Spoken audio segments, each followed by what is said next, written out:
নমস্কার, আপনারা দেখছেন বিগ নিউজ আর সঙ্গে আমি অনিকেত। যত দিন যাচ্ছে পশ্চিমবঙ্গের অবস্থা কিন্তু নিম্ন থেকে নিম্নতর হয়ে যাচ্ছে। যে রাজ্যে মা দুর্গাকে কিন্তু পুজো করা হয় সেই রাজ্যে কিন্তু এক নারীর কিন্তু সম্মান নেই। সেই রাজ্যে আজ থেকে 3 মাস আগে তিলোত্তমার কিন্তু ধর্ষণ করা হয় এবং তাকে খুন করা হয়। তার বিচার কিন্তু এখনও পর্যন্ত মেলেনি এবং তার সাথে সাথে আমরা দেখেছি যে তিলোত্তমা হত্যাকাণ্ডের পরও আরও অনেকগুলি ধর্ষণকাণ্ড কিন্তু উঠে এসেছে। এই নিয়ে বিজেপি নেতাদের বর্তমানে কি বক্তব্য চলুন জেনে নেওয়া যাক। আচ্ছা, আমরা জয়নগর থেকে নিয়ে বিভিন্ন জায়গায় নারী সুরক্ষা নিয়ে যে প্রশ্ন চিহ্ন যাচ্ছে সেই ঘটনাগুলো আপনারা দেখেছেন ছাত্রদের আপনারা শুধু ভাটপাড়া নিয়ে ভাবছেন। আমরা এই পশ্চিম বাংলাকে স্বামী বিবেকানন্দের বাংলা, সুভাষচন্দ্র বোসের বাংলা, শ্যামাপ্রসাদ মুখার্জির বাংলা হিসাবে আমরা সেই চোখে আমরা দেখতাম। সেই পশ্চিম বাংলা এখন কোথায় গেছে? নারী নির্যাতন, খুন, রেপ, মার্ডার কি দেখছি? এই রাজনৈতিক দল যে তৃণমূল, এই শাসক দলের কাছ থেকে যে আপনারা দেখছেন ভাটপাড়া, বাকি অন্যান্য যে আরো 5টা জায়গায় যে বাই ইলেকশন হয়েছে, আপনারা যা আশা করেছিলেন সেই আশা আমরাও করেছিলাম যে তৃণমূল এইভাবেই ভোট সন্ত্রাস করে, মানুষকে মারধর করে, বিরোধী দলকে মারধর করবে, গাড়ি ভাঙবে, সন্ত্রাস করবে, গুন্ডামি করবে, করে মানুষ মানে এভাবেই জিতবে। কিন্তু এটা চিরকাল চলবে না, এটা তৃণমূলও জানে। সাধারণ মানুষ যেদিন জেগে যাবে সেদিন কিন্তু তৃণমূলের পালানোর জায়গা থাকবে না, সোজা বাংলাদেশে পালাবে, সোজা বাংলাদেশে। তথ্য দিয়ে আপনারা কয়েক সেকেন্ডের মধ্যেই ভারতবর্ষের বৃহত্তম রাজনৈতিক দল ভারতীয় জনতা পার্টির সদস্য পদ গ্রহণ করুন। বন্ধুগণ, আপনারা দেখেছেন যে একটি হতার বন্ধু থেকে নিয়ে আমরা শুরু থেকেই বলছি যে এই আরজি কার্ডের ঘটনার বিরুদ্ধে অনেক বড় একটা ষড়যন্ত্র আছে, চক্রান্ত আছে। প্রথম দিন থেকে আমরা হসপিটালের ভেতরে গিয়ে আন্দোলন করেছিলাম, ডেড বডি আটকানো হয়েছিল, আমরা করেছিলাম, আমাদের মারধর করে সরিয়ে দেওয়া হলো। প্রথম দিন থেকে আমরা আন্দোলন করেছি। আর এই নর্থ ডিসি বিনীত গোয়েল, তাদের বিরুদ্ধেও আমরা চোখে চোখ রেখে আন্দোলন করেছি। আর আমরা শুরু থেকে প্রশ্ন করছিলাম যে যাকে আমরা হারিয়েছি, তিলোত্তমা, আমাদের যে বোন, কারোর মেয়ে যাকে আমরা হারিয়েছি, তার উইদাউট এনি ইনভেস্টিগেশন, কোনো তদন্ত ছাড়া কি করে বলে দেওয়া হয়েছিল যে সে সুসাইড করেছে? 14-15 তারিখের রাতে পুলিশ প্রশাসনের থাকার সত্ত্বেও কি করে 600, 700, 800 গুন্ডা বাহিনীরা ঢুকে হসপিটালকে ভাঙচুর করেছিল? তার জবাব বিনীত গোয়েল দেয়নি। ট্রান্সফার নিলে হবে না। এই বিনীত গোয়েল, ডিসি নর্থ, মুখ্যমন্ত্রী, পিসি, ভাইপো, শাসক দল, এরা কিন্তু সবাই এটার সাথে জড়িত, একদম জড়িত। আর সাধারণ মানুষ যেভাবে রাস্তায় নেমে আন্দোলন করছেন, আগামী দিনে ওনাদের পালানোর জায়গা থাকবে না, সোজা পালাবে কোথায়? বাংলাদেশ। জয় বাংলা বলে চেল্লামিল্লি করে তো ওরা বাংলাদেশই পালাবে। আচ্ছা, আমরা তো নারী সুরক্ষা নিয়ে কথা বললাম বা আরজিকর নিয়ে কথা বলছি। আরজিকর ঘটনার পরও আমরা কিন্তু এই কয়েকদিনের মধ্যে দেখতে পাচ্ছি যে আমাদের এই কাছে গিরিশ পার্কে কিন্তু এক ঘটনা উঠে আসছে, যেখানে কিন্তু জানা যাচ্ছে যে এক শিক্ষক তার ছাত্রীর ওপরে কিন্তু দুর্ব্যবহার করার চেষ্টা করছে এবং সেই ঘটনা কিন্তু সূত্র মারফত উঠে আসছে। এই বিষয়টা নিয়ে আপনি কি বলতে চান? দেখুন, এই বিষয়টা নিয়ে তো কোনো কি ইনভেস্টিগেশন হয়েছে পুলিশ প্রশাসনের পক্ষ থেকে সেটা তো আমরা জানি না। বাট আমাদের কাছে যেভাবে অভিযোগ এসেছিল, 2-3টে স্টুডেন্টও ফোন করেছিল ব্যক্তিগতভাবে আমাকে, যে দাদা এরম ইনি যে টিচার আছেন, তার নাম বোধহয় রাহুল দুবে, রোহিত পান্ডে বলে যিনি টিচার, তার নামে আমরা এর আগে অনেকবার অভিযোগ করেছি।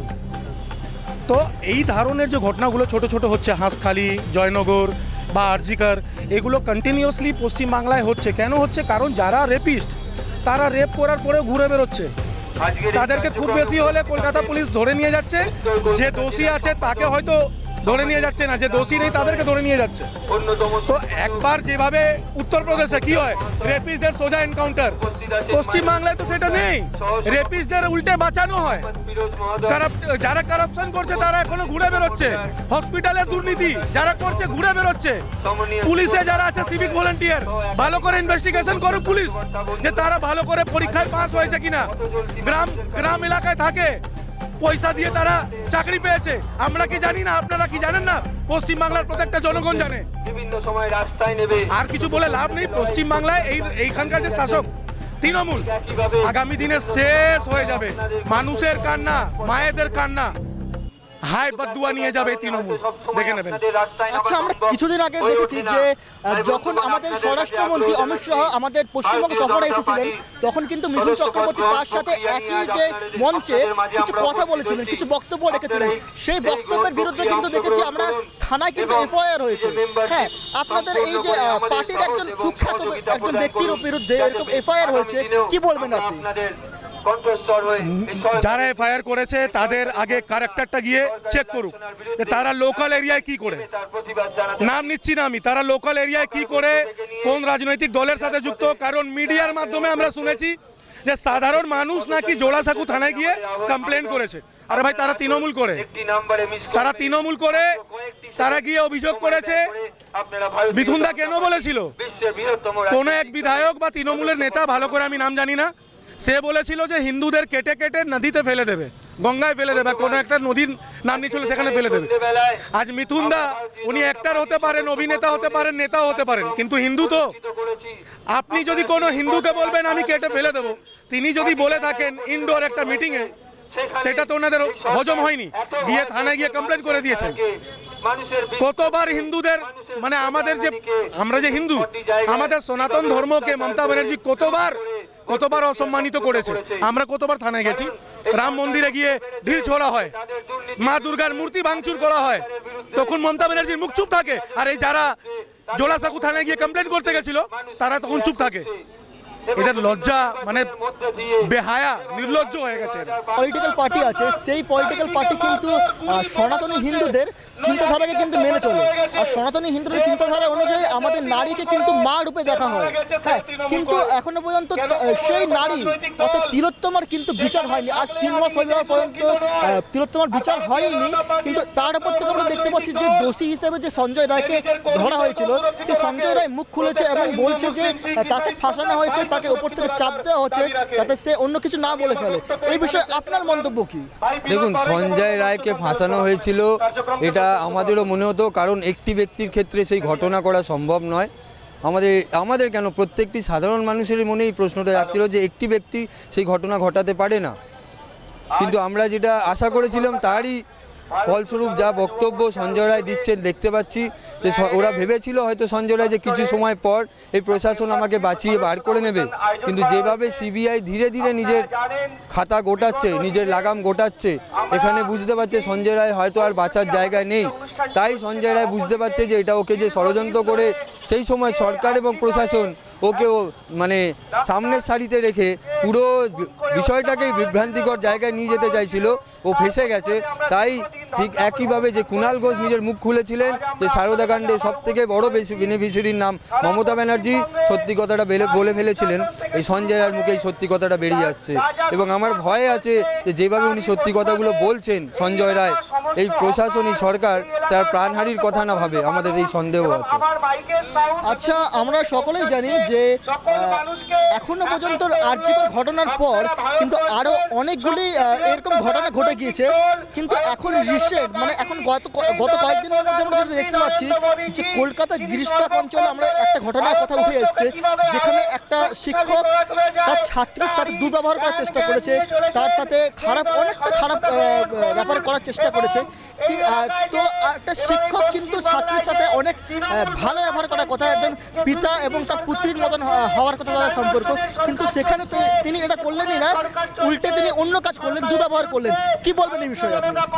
দেখুন, পশ্চিমবঙ্গের এটা প্রতিনিয়ত ঘটনা, যতটা প্রকাশ্যে বা সোশ্যাল মিডিয়ার মাধ্যমে বা সমাজ এই খবরের মাধ্যমে সামনে আসে সেটা আমরা দেখতে পাই, কিন্তু এর পেছনে একটা পাহাড় সমান এরকম ঘটনা ঘটে চলেছে। কারণ 2011-এ সরকার আসার পর এই সব ধরনের ঘটনার বিরুদ্ধে নিজের যে চরিত্র প্রকাশ করেছিল, আপনাদের মনে আছে যে পার্কস্ট্রিট কাণ্ডের ক্ষেত্রে এই সরকারের কী ভূমিকা ছিল, আপনাদের মনে আছে যে নন্দীগ্রাম থেকে নিয়ে জয়নগর থেকে নিয়ে এই একাধিক ঘটনায় এই সরকার সবসময় ধর্ষণ যিনি হয়েছেন তার পক্ষে না আগে ধর্ষক যে তার পক্ষে নিজের সহযোগিতা বা সাপোর্ট দেখিয়েছে।